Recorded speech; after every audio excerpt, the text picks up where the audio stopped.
Niemand die weet hoe het precies zit met de PFAS in de Westerschelde, ondanks verschillende overleggen en commissies. Een aantal zegt primair als doel te hebben het bewaken van de waterkwaliteit. En dan vraag ik mij af, hoe blijft dan zo'n probleem zo lang onder de radar?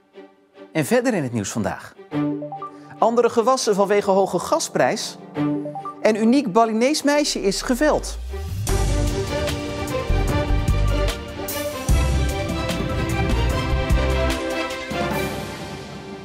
Goedenavond. De vervuiling van de Westerschelde met PFAS is al zeker 2 jaar bekend. Maar met de meetgegevens is niks gedaan. Een rapport van de Internationale Scheldecommissie met gegevens over het giftige PFAS laat al die tijd al op zich wachten. En de Partij van de Arbeid in Terneuzen wil nu weten waarom geen enkele instantie aan de bel heeft getrokken. Aan de Italiëlei in Antwerpen huist op de bovenste verdieping van dit flatgebouw de Internationale Scheldecommissie, de ISC. Zij rapporteren over de waterkwaliteit van de Schelde en sinds 2 jaar kijken ze ook naar de concentraties PFAS. Sinds oktober 2019 doen we dat. En waren die concentraties PFAS toen al heel hoog? Die concentraties waren heel hoog op bepaalde plaatsen, hoog op andere plaatsen.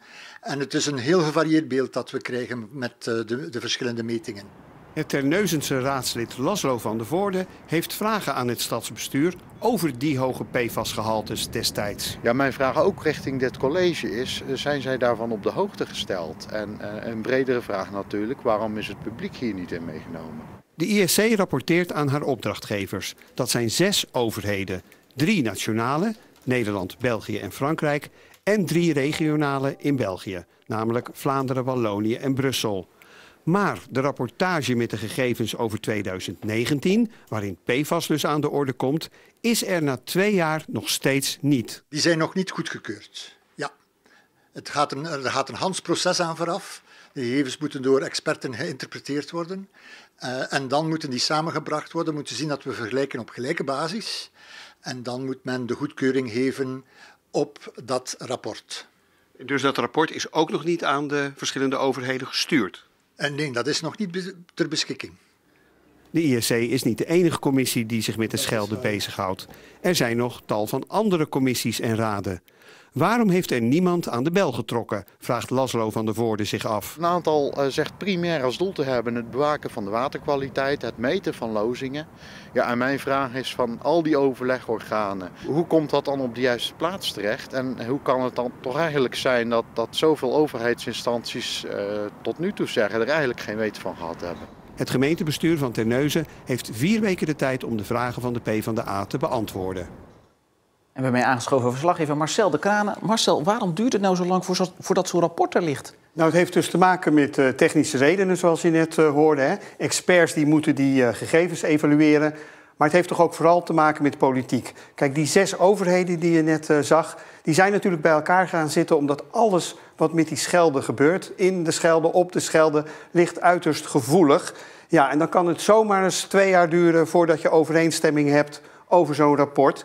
En al die tijd stroomt dat vervuilde water door de Westerschelde. Nou, we zijn dus inderdaad 2 jaar verder. Wanneer is de verwachting dat het nu wel wordt gepubliceerd? Ja, de Internationale Scheldecommissie verwacht dat rapport toch echt volgend jaar. Maar dan nog gaat het vooral naar het Rijk en naar die 5 andere overheden die je zag. Maar niet naar de provincie Zeeland en ook niet naar de gemeente Terneuzen. Die moeten dat echt uit Den Haag krijgen. Oké, we gaan het afwachten. Marcel, dank je wel. Het schilderij met de Balinese danseres Nisadri van Willem Gerard Hofker is vandaag in Middelburg verkocht voor €590.000. Dat is meer dan verwacht voor het Zeeuws Veilinghuis. Voor de veiling van dit topstuk was iedereen behoorlijk gespannen. Ja, toch wel een beetje. Ik heb vannacht wat minder geslapen. Veel dingen waar ik over na moet denken. Want dat dit bijzondere schilderij veel op zou brengen, is volgens de visser niet gek. Je hebt een select aantal kunstenaars, waarvan Hofker er 1 is, die echt iedere verzamelaar wil hebben. Die zijn eigenlijk alleen maar te vinden in musea. En dit is echt de laatste kans dat iemand nog zoiets kan kopen. Hofker schilderde het schilderij in 1938, toen hij op Bali was. Daarna, in de oorlog, heeft hij in een jachtkamp gezeten. En in dat kamp heeft hij het moeten verstoppen. De schilder hield het doek zelf tot 1961 en waar het werk nu naartoe gaat is nog niet bekendgemaakt. 500 medewerkers van ziekenhuis Zorgzaam in Terneuzen stonden vandaag in de rij voor een coronaboosterprik. Op die manier wil Zorgzaam het ziekteverzuim bij het personeel tegengaan en proberen de drukte in de ziekenhuizen behapbaar te houden. We hebben ongeveer een verzuimpercentage van 10%. Dus 1 op 10 medewerkers zit ziek thuis. Normaal gaan we uit dat we onder de 5% blijven. Deze week worden in totaal zo'n 3000 medewerkers van Zorgzaam en van huisartsen gevaccineerd met de boosterprik. Volgens de organisaties is dat belangrijk, want zieke medewerkers kan het ziekenhuis zich op dit moment niet permitteren. Op dit moment is de situatie zodanig dat we eigenlijk ons aantal cohortbedden eigenlijk volledig vol hebben met COVID-patiënten. We kunnen ons cohort nog verder uitbreiden met bedden, maar dat betekent natuurlijk dat we de klinische zorg en de operaties verder moeten afschalen. Dus het is het een of het ander. Je kan niet beide in de lucht houden. Medewerkers van het ADRZ kunnen vanaf morgen om een boosterprik. Verpleeghuispersoneel is dan aan het einde van de week aan de beurt. De drukte bij de GGD-teststraat in Vlissingen leidt tot overlast bij omwonenden. Want de wachtende auto's blokkeren regelmatig de doorgang voor de bewoners. En dat leidt soms tot gevaarlijke situaties. Of ik naar links of rechts ga of met de auto kom, zie ik continu die wagens en die teststraat. Ja, niet zo prettig. Als het morgens open gaat, is het net de Formule 1 ongeveer. Het liefst over de stoep als de kinderen naar school gaan. Ze rijdt tegen het verkeer in. De bewoners die hier wonen kunnen er ook niet uit. Dus ik zie ook al medebewoners gaan ook tegen het verkeer in. Belachelijk, schandalig. En het zijn altijd dezelfde. En de gemeente laat weten in gesprek te gaan met de GGD voor een oplossing tegen de overlast. En straks in deze uitzending pak sooi in plaats van komkommers vanwege de gestegen gasprijzen. Maar nu eerst Adrie Franke, want hij heeft er een roerige tijd op zitten. De voetbaltrainer uit Veren besloot na zo'n 45 jaar te stoppen uit onvrede over het niveau van het Zeeuwse vrouwenvoetbal. De instelling van met name clubs, maar ook speelsters valt hem tegen. Franke kreeg een berg kritiek over zich heen, maar wil, ondanks alles, nog steeds het Zeeuwse vrouwenvoetbal naar een hoger plan tillen. De eerste wedstrijddag na zijn uitspraken staat hij toch weer op het veld. Voetbal is zo leuk. Het is zo'n verrekte leuk spelletje. Ik heb andere dingen gedaan, ik heb getennist. En toen dacht ik, nee, die voetbal is het gewoon. Nee, daar ligt het niet aan. Franke heeft meer problemen met de instelling van Zeeuwse clubs als het om vrouwenvoetbal gaat. Zoals het nu gaat, daar wordt het niet beter van, vindt hij. Er zitten vaak in de elftallen 2, 3, 4 goede spelers. Dat is nu zo, als er 2 in een club spelen en je moet daar een elftal omheen bouwen, is het niveauverschil zo verschrikkelijk groot dat het damesvoetbal daardoor niet beter wordt. En daarom wilden wij die dingen samenvoegen, waardoor je de kansen wel biedt om op niveau te voetballen. Samenwerking is het toverwoord, maar er moet ook wel een beetje haast gemaakt worden. Anders is het straks te laat en heeft het Zeeuwse vrouwenvoetbal over 10 jaar een tik gekregen die het niet meer te boven komt. Jammer meiden. Dan zou het best eens kunnen zijn dat er andere partijen zijn. Misschien wel 7 tegen 7, 9 tegen 9. Omdat we het niet meer vol kunnen krijgen. In de Randstad is het niet het probleem. Want ben ik goed, kan ik zo 300 meter, wat zeg ik.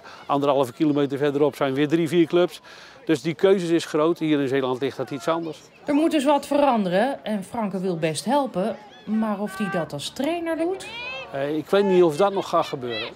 Ik ben er gewoon heel eerlijk in. Het trainersvak is zo geweldig mooi. Ik zat donderdag, moest ik niet trainen en ik zat een training te maken in mijn hoofd. Ik bedoel, zo zit het erin. Maar ik denk dat ik misschien wel op een andere manier anderen zou kunnen stimuleren om trainer te worden. Of te helpen bij het trainer zijn. Ik denk dat daar op dit moment een grote vraag naar is. En misschien ook wel belangrijk is voor de verenigingen om een stukje verder te komen.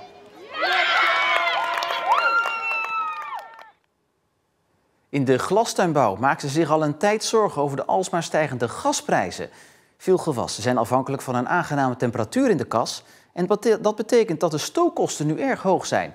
Sommige ondernemers gaan niet bij de pakken neerzitten en slaan een andere weg in. Ja, normaal staan hier komkommers in. En door de hoge gasprijs hebben we besloten om hier een koude teelt in te zetten. En dat is pak sooi geworden. Koos in het Anker nam jaren geleden samen met zijn broer de komkommerkwekerij van zijn vader over. Nu is een gedeelte van die kwekerij omgebouwd voor het telen van pak sooi. Deze groente heeft geen extra warmte nodig en dus hoeft hier niet extra gestookt te worden. Het is ook wel een uitdaging. Alleen je merkt ook door de hoge gasprijzen loopt alles op, zeg maar. De plantprijzen lopen op. De meststoffen gaan 20% omhoog. Ja, transport wordt duurder. Dus alles wordt duurder. Dat knaagt wel aan je, zeg maar. Dat wel. Het is heel moeilijk om in te schatten van, hoe dit de hele sector nou raakt. Alleen we zien wel dat er een hele hoop maatregelen getroffen worden. Ondernemers die een tijdje wachten met hun nieuwe teelt, dus die even leeg liggen. Ondernemers die wel gewoon doortelen, maar dan die hoge prijs accepteren of weten wat het gaat kosten. Ondernemers die belichten en nou minder of niet gaan belichten. Ja, iedereen is voor zichzelf eigenlijk hard aan het rekenen geslagen om maatregelen te treffen voor deze winter. Er zijn ook kassen, zoals deze in Capelle, waar nog geen extra maatregelen genomen hoeven te worden. Sommige ondernemers hebben voordat de stijging werd ingezet de gasprijs voor enkele jaren vastgezet. Hier in de komkommerkas in Veren is het nu sowieso eindesseizoen.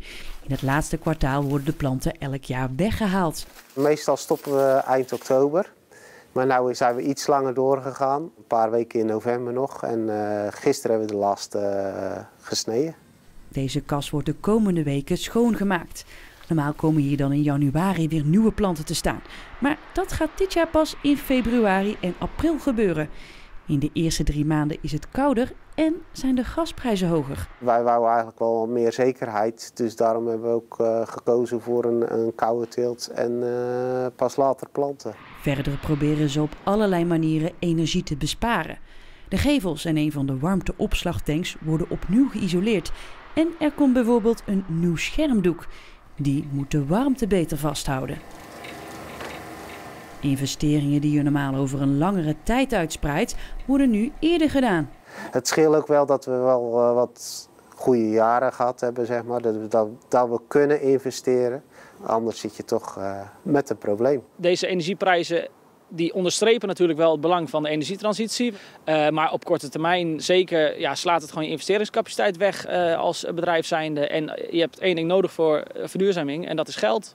En als dat er minder is door dit soort energieprijzen, dan kan je ook niet goed verduurzamen. Naast verduurzamen hebben ze hier in ieder geval besloten om te experimenteren met andere teelten. Zo hopen ze later minder afhankelijk te hoeven zijn van de gasprijzen. Het is ook voor ons allemaal een proef, zeg maar. En als het goed bevalt, dan willen we er gewoon wel in verder. Je doet het niet voor 1 jaar.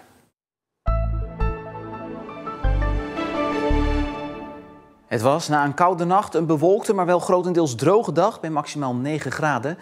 Vanavond en vannacht wordt het mistig en dat kan morgen nog een tijdje aanhouden. Waarna het bewolkt blijft bij maximaal 7 graden. En later in de week neemt de buienkans toe en wordt het kouder. En tot zover Zeeland Nu voor vandaag. Maak er nog een mooie avond van.